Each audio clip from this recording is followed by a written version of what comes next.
Welcome to the Starting Over Stronger show, where you'll find help and hope for your divorce survival and recovery. Divorce well, live well. Hey guys, welcome back to Starting Over Stronger, Divorce Survival and Recovery. It is 2021 and we are back at it, recording for the first week of the month. And I am excited to be back doing pro interviews to bring you the important information you need as you go through divorce. I'm here today with Trina Nudson.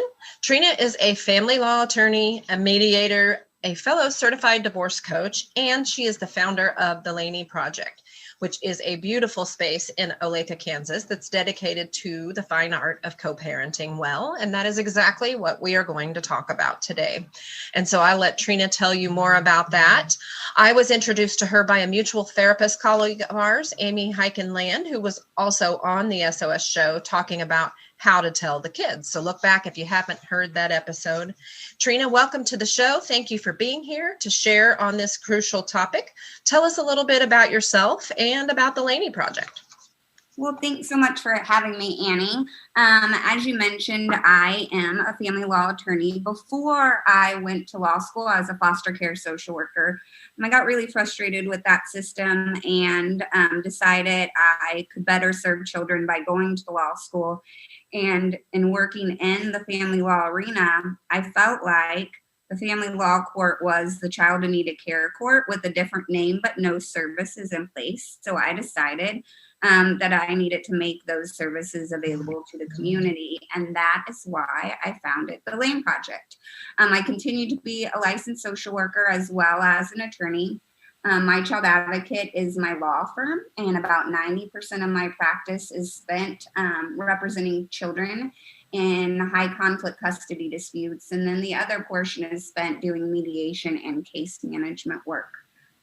Lane is my stepdaughter, and that's who the Laney Project is named after. Okay. Her mom is a phenomenal woman, and my now husband, but then boyfriend, met Lane 3 days before her first birthday. And raising her together has definitely been just that, a project. But I have seen great things when we work together and consider the other's perspective. And I was hoping to help other families going through similar situations to be able to benefit their children, because divorce doesn't have to be a bad thing for children. It can help them become more resilient and stronger throughout life. So. Yeah, absolutely. And I want to make sure I didn't say that name wrong. And I think I might have heard you say Lane, or is it Laney? It is the Laney Project. So we call it Laney sometimes. And it is the Laney Project. Okay, good to know. Well, thank you again for being here, Trina. And before we start exploring co-parenting, my first question of all my guests is how divorce has affected their life personally. You've shared a little bit of that. Tell us anything else you'd like about your own story, if you have one, a story of divorce. And if not, just how divorce in general has affected your life or directed your career. Well, very much so. It has impacted my life by way of my career. My parents have been married for going on 60 years. So I personally have not experienced divorce, but my husband is a child of divorce.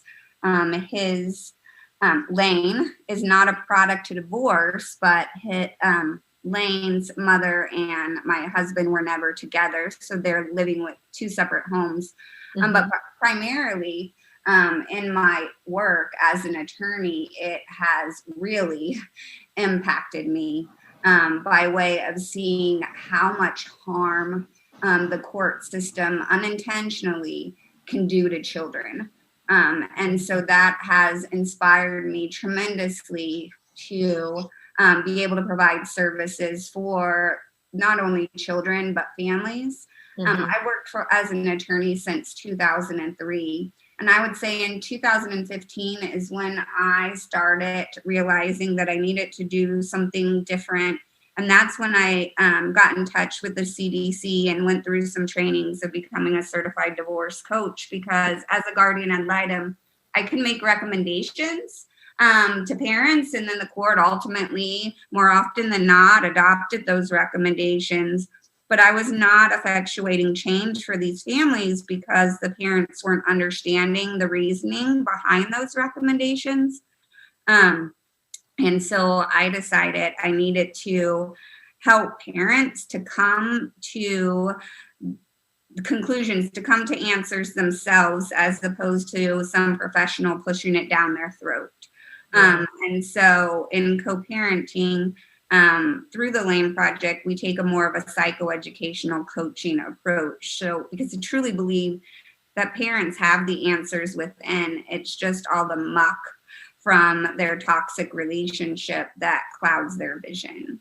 Yeah, for sure. Well, thank you very much for sharing that. It's always good to know that the professionals that we are working with understand on a personal level what we are going through. I think it makes them better professionals. So I appreciate you giving our listeners that glimpse of how you might relate to where they are right now. And I guess here we go. We're going to talk about co-parenting. I jokingly say this is one of the longest 4-letter words of divorce because it's not 4 letters, but definitely one of the hardest parts of divorce, especially in the beginning, like during and right after the divorce. And even more so if, like you said, the marriage fell into the realm of difficult or toxic with any kind of high conflict issues. I've heard it said that it takes 3 years for most people to find a rhythm in co-parenting. Year 1, that's when everybody's figuring everything out, making all the big dumb mistakes. And year 2 is when we begin to kind of set better boundaries, to make some repair attempts, to address what went wrong in year 1. And then year 3, everyone is kind of finally settling into a new normal. Have you found any truth in that, at least in a general sense? In a general sense, most definitely. But I, through the LAME project, am trying to advocate for some more proactive work for families as they go through divorce, because who rides that roller coaster of those 3 years? Yeah, right. Yeah. And before you know it, we have a 9-year-old who is now a preteen that's ridden that roller coaster. So most definitely that is a pattern that I have noted, and a very strong reason as to why I am really pushing for proactive involvement of parents and that psychoeducation, so we could help the children not have to ride that 3-year roller coaster. Yeah. Absolutely. I agree. And successful co-parenting comes down to what we do and what we don't do. We're going to kind of dissect some of that here in detail, but what would you say are some of the most important things just right off the top of your head for people to do to co-parent well? I think it's really important that we trade judgment for curiosity, and it's really easy to become reactive because our co-parent is going to trigger us. It's just going to happen. But really remembering to take a deep breath and get yourself out of fight, flight, or freeze, and trade judgment for curiosity. Another thing that I use this term often is grieve the loss of control. Like, the reality is you have never been able to control your co-parent. You certainly aren't going to be able to now. Yeah. And accepting that your co-parent is going to parent differently than you, and you can't manage that. You can't control it. But what you can control is how you respond to that. And that's going to have the greatest impact on your children. And if they see how you can deal successfully with negativity, wow, you are teaching them a tremendous lesson. For sure. They have to let go of the past and be able to let go of that contempt and the criticism, the defensiveness, and just find a friend or family member or therapist to vent those frustrations to, but stop thinking that that kind of response is ever going to yield anything good for your co-parenting relationship and therefore your kids. And Annie, I completely agree with you need to find someone else to talk to. But that's where I think a coach and a therapist or a neutral third party, rather than necessarily a friend or relative, because I often find that our friends and relatives want to back us 100% and support us. True. And unfortunately, they don't always know how to do that, and they can keep us stuck. So when we're saying, oh my God, he's such a, you know what, our friend or relative is saying, yeah, he or she is, I can't believe they did that, rather than helping us to trade judgment for curiosity and perspective, and to change our perspective. So Right. I really think we need to be aware of those loved ones around us. Are they unintentionally keeping us stuck?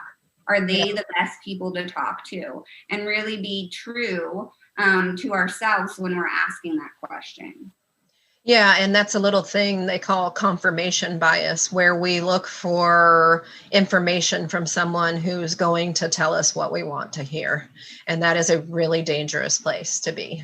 It's very interesting that you bring up confirmation bias, because we have the BEH2O program is our co-parenting curriculum. And in one of our classes, we specifically discuss confirmation bias. Okay. And the real importance of being aware of that. Yeah. Yeah. I mean, yeah, you definitely, if you truly want positive change for yourself and for your kids, you've got to look at what you're doing that's not leading in that direction. And, you know, letting the past go is huge. It's really easy to say that. It's really hard to do it. What do you think you've seen in co-parenting has been effective for people in, you know, either recognizing that they're still holding on to the past or kind of trying to resolve that? What I found most effective is in working with co-parents, not addressing their case specifically, but more so because at that point, when you're discussing what's going on in their family's situation directly, they put themselves in fight, flight, or freeze, and they become really defensive. Yeah. So more so speaking in more general terms and providing some psychoeducation in reference to that, if we're not necessarily calling the individual on the carpet, they are more open and receptive to taking on this information. True. And then also we had a beautiful, absolutely beautiful session in BEH2O last night when we were helping the parents work on a commitment to their children. And some of the parents came up with some tremendous things. And one of the things that one of the fathers said is, I think it would be great to jointly tell our children that mom's not perfect, I'm not perfect, but we are really, truly doing our best. And we have all made mistakes. So more so, rather than projecting negativity on your children, more so normalizing it in a way. Like, there's always changes, and we're going to have to learn to adapt, and it's not going to be perfect, but being open with our kids in reference to that, and finding agreement. So like what can we agree to? Well, we can both agree that we love our children, right? So focus on that. I don't know what's going on with dad, but what I do know is that he loves you very much. So you can fall back on those catch-all phrases when you are triggered. And so I think if co-parents can, as much as possible, rely on what they can agree to and use we language with their children, that our children are less likely to feel stuck in the middle of this ongoing conflict. Yeah. Do you think it's hard for parents to put themselves in their kids' shoes? I mean, I know, like you said, there's so much fight or flight brain, but all of us were kids once. And I think if we can try to put ourselves in our kids' shoes and what they might need or want, that would help. I think that it is incredibly difficult for parents that are going through a divorce to put themselves in their children's shoes because of what you said of confirmation bias. So oftentimes parents get trapped in projecting their anxiety or their fears on their children. Yeah. So my kids don't want to go to dad's house. They scream all the time that they want to be here with me. So is that because I'm projecting, I don't want them to leave on them? Just thinking, what would a child be if the child said, I want to go see daddy. I'm so excited to see daddy. From a child's perspective, what is that child telling mom? I don't want to be here with you. Yeah. Children are very egotistical, age appropriately egotistical. So they take a lot of blame. But we have been through so much. Parents have been through so much before the divorce, during the divorce. I think it's really, really hard to step out of our own bodies and our own perspectives and put ourselves in the shoes of our children. But we really have to take that opportunity and do it. And Annie, I don't think that can happen when we're being triggered.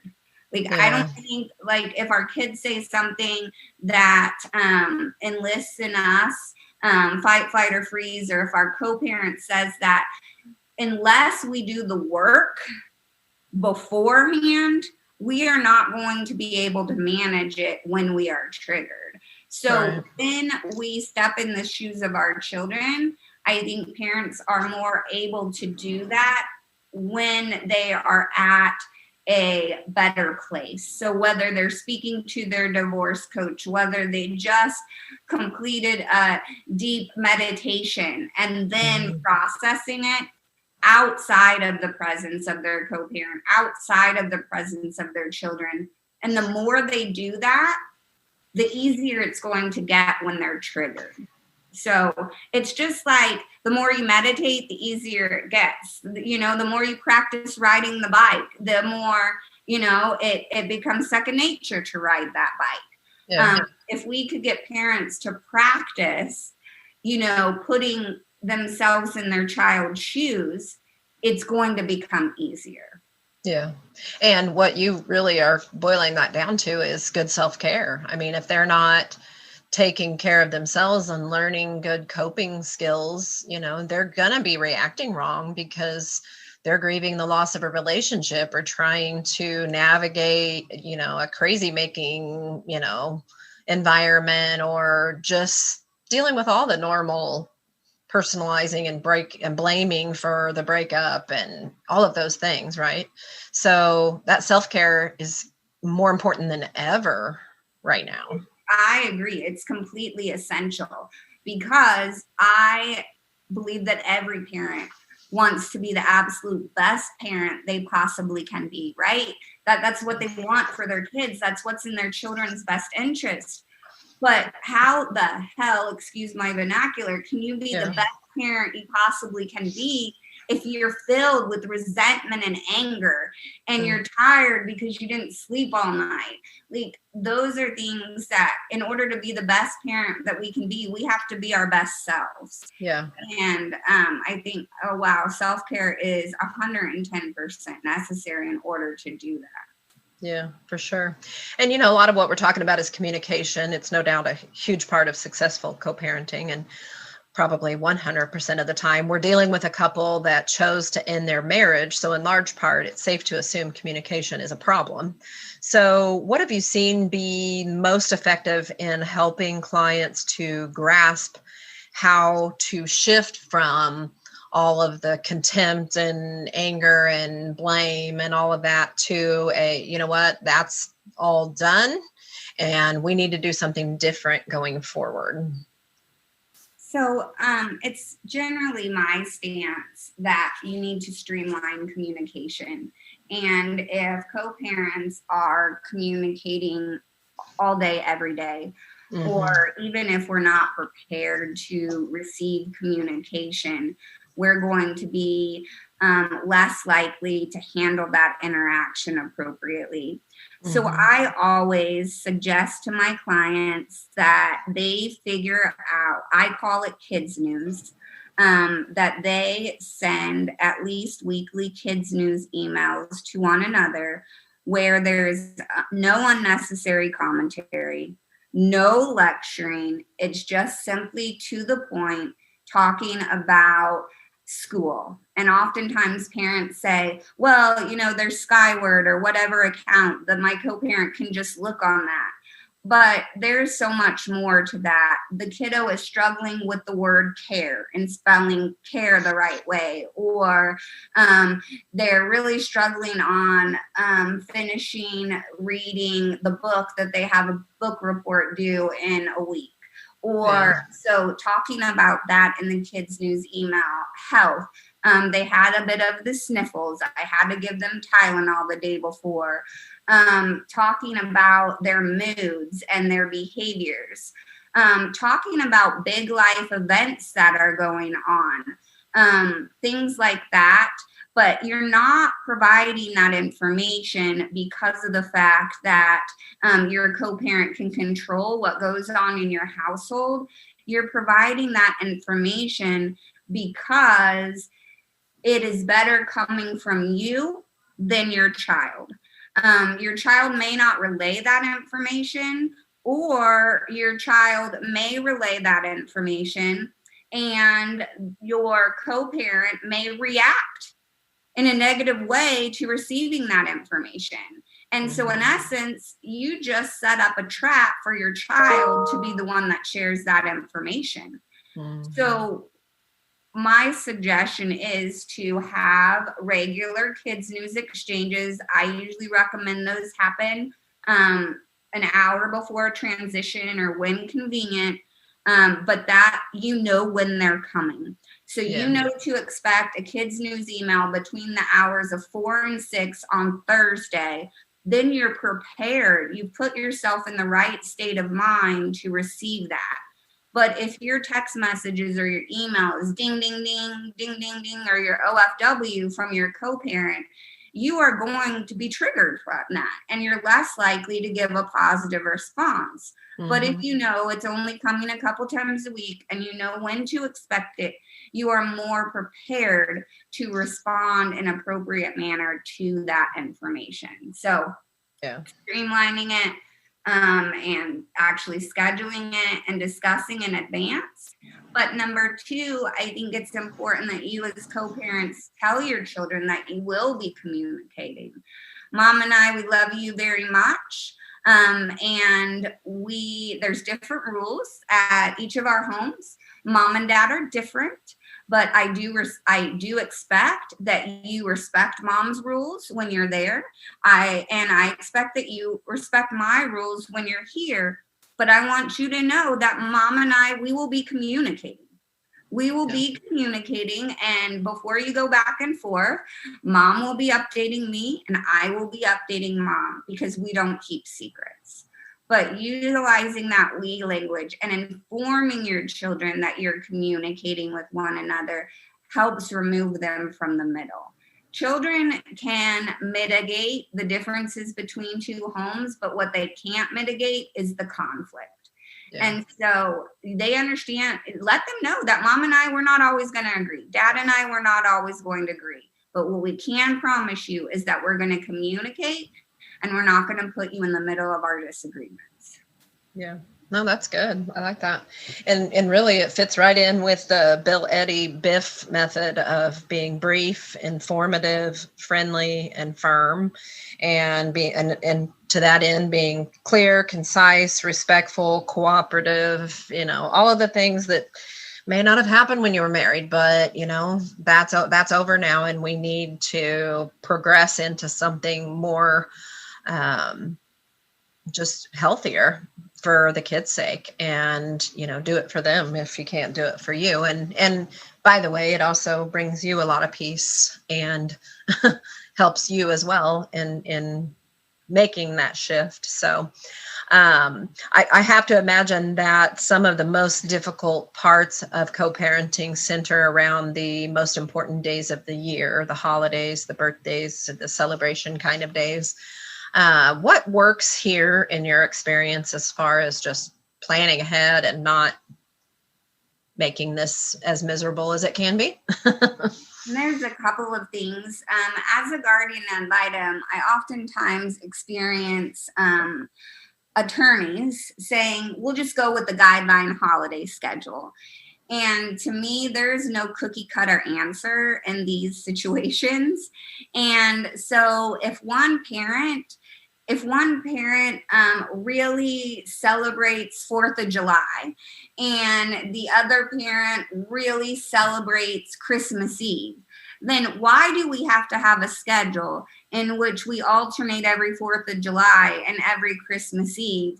Because in that situation, the child is missing out on those big events every other year, just so that it can be quote unquote fair. So for example, in Lane and my situation, it was really hard for my husband to accept that he was going to give up Christmas Eve every single year.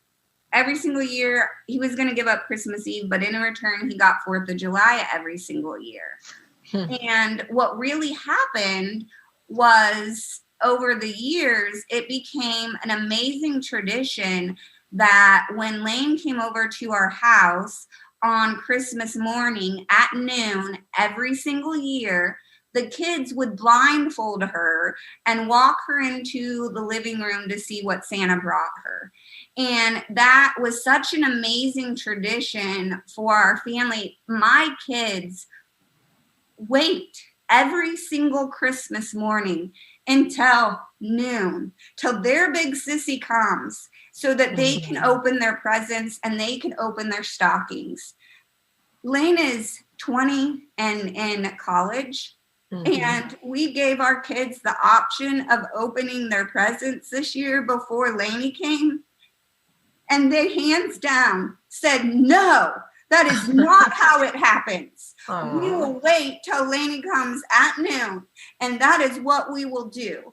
So that's awesome. It's not a matter of a day. It is not a matter of that. It is a matter of creating these amazing traditions for our kids. And how is that going to look? So what gets really frustrating for me is when parents are saying, well, what's fair? Well, what's fair is that we create these amazing memories for a kid. It's about us, not about them. And so everyone talks about how their kids wake up at the crack of dawn on Christmas. Our kids wake up at 10. They know they're not going to open their presents until their big sis comes. So that's just really it. And so what I would suggest to parents is they get out of their own way and stop fighting about a day, because we can create amazing traditions for our kids. And so why not give them some rituals rather than alternating one year versus the next? Why do we have to stick with these cookie cutter patterns so that it's fair? Why can't we create new traditions for them so they can consistently know each and every year, this is what's going to happen? Why don't we give Memorial Day to one parent one year?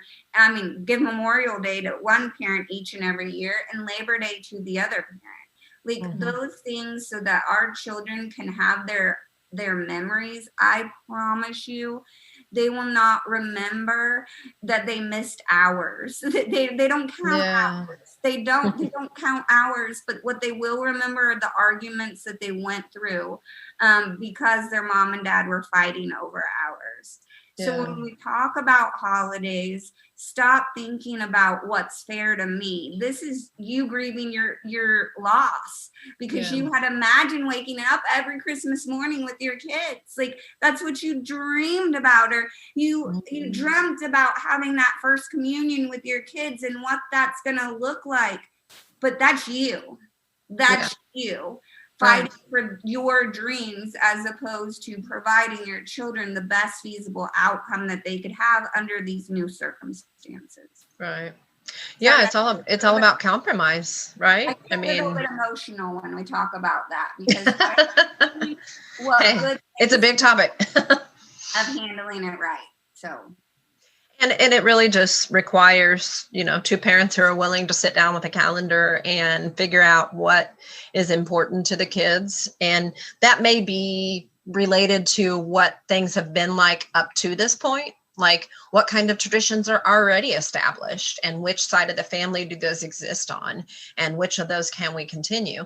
And it also might be about developing new ones where we say, okay, yeah, up until now we've done it this way, but here's what if we did this?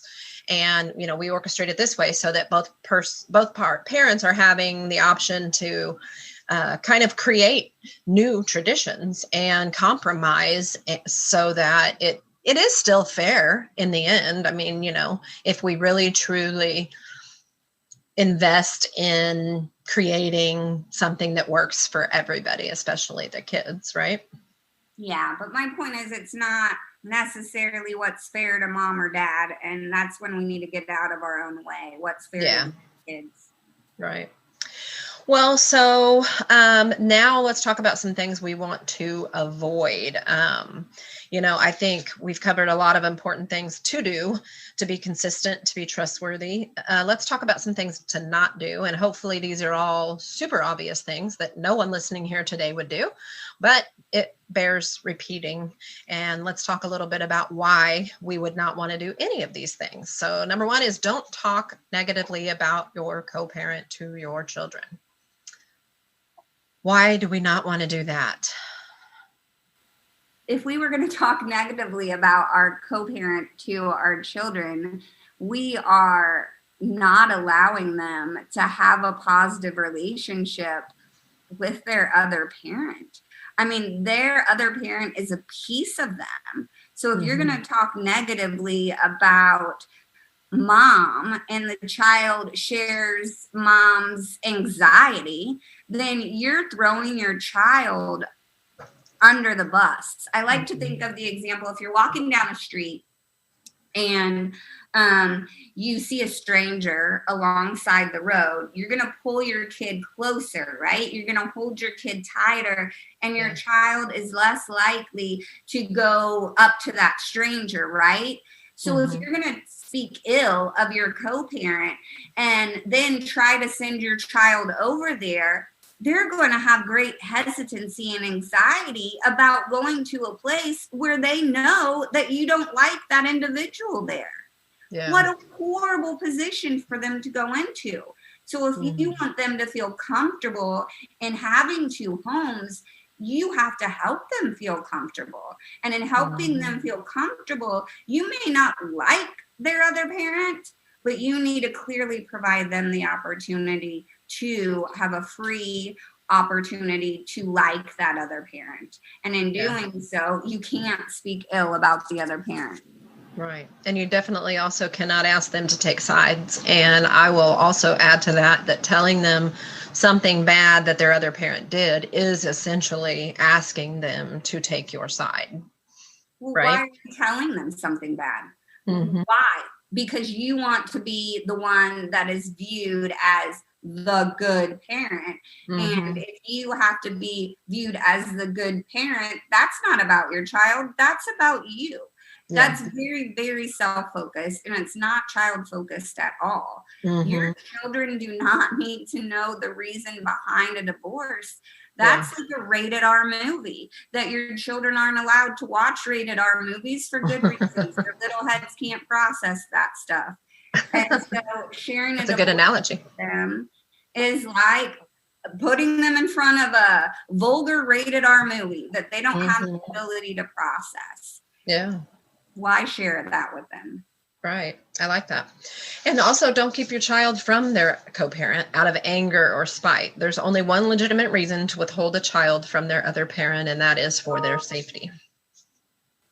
And I think that you really have to think about their parent, and I don't want to categorize this because this is for men as well as women, but who have been abused, who have been mistreated in their relationship, and you have legitimate fear about being around your co-parent because what you went through, but you cannot make that fear your child's fear.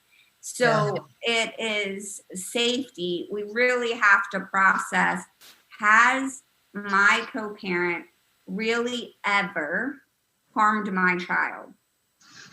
And really, is this, I'm going to keep them away for safety? Is this really about me projecting how uncomfortable I am? Or is it really about my co-parent has put our child in legitimate harm's way?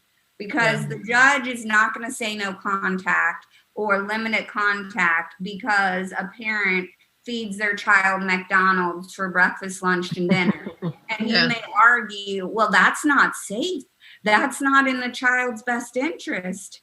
Well, I'm sorry. The judge is going to still allow contact. Well, how can you teach your child that it's not healthy to have McDonald's for breakfast, lunch, and dinner? Well, you're not going to throw your co-parent under the bus and say, oh my gosh, he's feeding you all that crap. Instead, you feed your child during your parenting time what you believe is healthy. And not say anything negative about what your co-parent feeds your child. Right. And you and your child's going to learn from each of you. Yeah, lead by example for sure. Also, do not ask your child to spy on the other parent, and that can take the form of you asking inappropriate questions of the child about what goes on at the other parent's house. It's better to just put all of that out of your mind completely and just focus on yourself and your child when they are with you, right? Yeah, I find oftentimes when we put down these rules, do not. So you just said do not spy. So do not ask your children to spy. So, well, I haven't asked my child to spy. No, you did not directly ask your child to spy. But when you ask your child, did dad have anyone special over this weekend? You in essence have asked your child to spy. Absolutely. So and dig deeper. Why do you want to know? You divorced this person. I mean, honestly, that's the root of the issue, is that you still care what is happening in his life or her life. I want to know because I want to know who's around my children. Well, do you have control over that? Like, what are you going to do with that information when you get it? Like, I always say, don't ask if you don't want to know the answer. Like, don't ask the question if you don't want to know the answer. Yeah, good point. And also, don't be inconsistent with the agreed upon parenting plan. It takes a long time to come up with that thing. Then it's better if everybody just sticks to it, right? I completely agree. Flexibility is great for kids. Absolutely wonderful. But if that flexibility causes more conflict, then the benefits of that flexibility do not outweigh the detriments. And your children need to know what to expect. And if you and dad or you and mom have agreed to switch the schedule, then let the kids know so that they know, mom and I talked, dad and I talked, and we're switching weekends. Let them know in advance, because consistency in that schedule is one thing that the children can count on. True. And having things that they can count on is very, very helpful, because they have to go back and forth between two homes. So they can't always count on having their favorite jeans, or they can't always count on having their best buddy dog beside them. But if they can at least count on the schedule, then that's something they can hang their hat on. Yeah. And don't break your promises. If you say you're going to do something, do it. Everybody, flexibility is good, and things change and people make mistakes. But if a pattern begins to form of promises being broken, that's a very different thing than just life happens, right? Yes. And I think that parents forget that children who are going through a divorce, they are grieving the loss of their dreams too. So this is trauma. This is trauma for them. Yeah. And so they're viewing everything through a trauma lens. And when a child is viewing things through a trauma lens, they need honesty. They need consistency. If you say you're going to be there at 3 p.m., you sure as heck better be there at 3 p.m. But when mom and I are together, when dad or I are together, we were late. It didn't matter to the kids. Right now, they need something to count on. Right. They need to rely on something, because what they had relied on, mom and dad being together, they can't rely on that anymore. So we need to give them something that they can rely on. Absolutely. And speaking of honesty, never lie to your kids. You know, there is such a fine line on this. It's a fine line, and then again, it's not. You can say your dad didn't pay his child support this month, and that may be true, but it's also true that you could say, I'm sorry, money's tight this month. What else could we do to earn some extra money to help pay for soccer? That's just as true as your dad didn't pay child support this month. So it's really about framing a thought or a situation in a way that focuses on the positive and on what you can control. Nobody wants you to lie to your kids, but there's also a such thing as appropriate honesty. I completely agree. And I find that a slippery slope, because I've had parents say, well, I'm not going to lie to my kids. Well, I'm not asking you to lie to your children, but you don't have to tell them all your deep, dark secrets. And I think you need to ask yourself why, in fact, you are telling your child this. Is this information going to prove helpful to your child or harmful to your child? What can your child actually do with this information? There's a book called Divorce Poison by Dr. Warshak, and he has a list of questions that you can ask yourself in that book that relate to, why am I actually telling my child this information? And I think you need to ask yourself why. I'm not going to lie to my kids, but that doesn't mean your kids need to know everything. Right, for sure. Well, I know there's a lot more that goes into this. We could talk about how to create a parenting plan. We could talk about how often a therapist gets involved and what's a good indicator that that's needed. There's probably way more than we can cover here in one conversation. But, what is important, I think, is just setting ground rules and being very clear about what the expectations are. And just, I guess one thing I want to just touch on really quickly, even though I know we could do a whole conversation just on this, we haven't really talked a lot about how to co-parent with a high conflict personality. And that's partly intentional because of how long we could talk about that.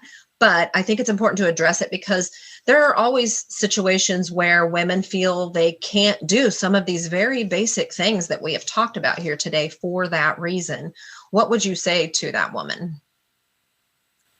I have a very interesting story around this, because I deal with high conflict people all the time, right? With various diagnoses. And so I was like, yes, I was going to the social work workshop, and it was telling me how to deal with these people. And I was like, I'm so excited to go to this workshop. It was the most amazing workshop that I could ever have gone to. And it was ultimately life-changing. But it did not talk about the high conflict people at all. It talked about me. It talked about the importance of my need to perspective shift. It talked about what I had control over and how I could handle situations and put myself in a better mindset to deal with that person, so that I wasn't in fight, flight, or freeze. So I think we have a lot of people coming into our offices saying, oh my gosh, but this person, and they're constantly focused on their co-parent and how awful their co-parent is. And Naomi, one of our therapists in our office, she says, I only shoot for 50%. And what she's saying is, if I could just get one of you to make a shift, one of you to make a change, I have improved the situation for your children at least 50%. But more than that, because of systems approach, ultimately your co-parent is going to have to modify their approach because the entire system would shift. So I think if I could offer one piece of advice to individuals that are dealing with a narcissist or dealing with a high conflict co-parent, is to not use that as an excuse for your behavior and focus on what you can control. And that specifically is your responses. Because if you fail to do that, you will become your own worst enemy and you will create your biggest fears. There is nothing sadder for me to watch than a parent who has been emotionally or physically abused in a relationship lose their children because they could not step out of themselves and focus on themselves. So back to self-care, back to accepting what you can control, and that is your responses. Absolutely. I mean, that's my advice in that regard. Don't use that narcissist as an excuse, or it's going to, that you're going to be your own worst enemy. Yeah, you're right. Yeah. And listeners, we know co-parenting can be challenging, especially in situations like that. But we also know it is possible with the right resources. And if you're in that difficult situation, you need more resources like coaching and therapy and the support of people around you who get what you're going through. And so just, really think about it like any parenting situation, whether you're doing the parenting together with someone else or not, the focus has to always be on what's best for your children. So as we come to a close, Trina, do you have any other thoughts that we haven't explored today? I think we've done a great job exploring everything that I think is important for parents to know. So, I know that you're here to help, Annie, and I greatly appreciate you being a resource. And if anyone wants to explore what the Lane Project has to offer, I am here as well. Absolutely. And I do want to encourage listeners to reach out to you if they have questions about the Lane Project and just in general about co-parenting. So I want to say just thank you again for your insight and your wisdom today. Thank you, listeners, for tuning in. If you have further questions for me or for Trina, I hope you will take your next step to reach out. Email me at Annie@startingoverstronger.com for a personal introduction to Trina. And whatever it is that you need to get answers and to make things happen for you and for your kids, we are here to get you connected to those resources. I'm happy to connect you with anyone on my divorce team. So join us again next week for more help as you divorce and hope as you are starting over stronger.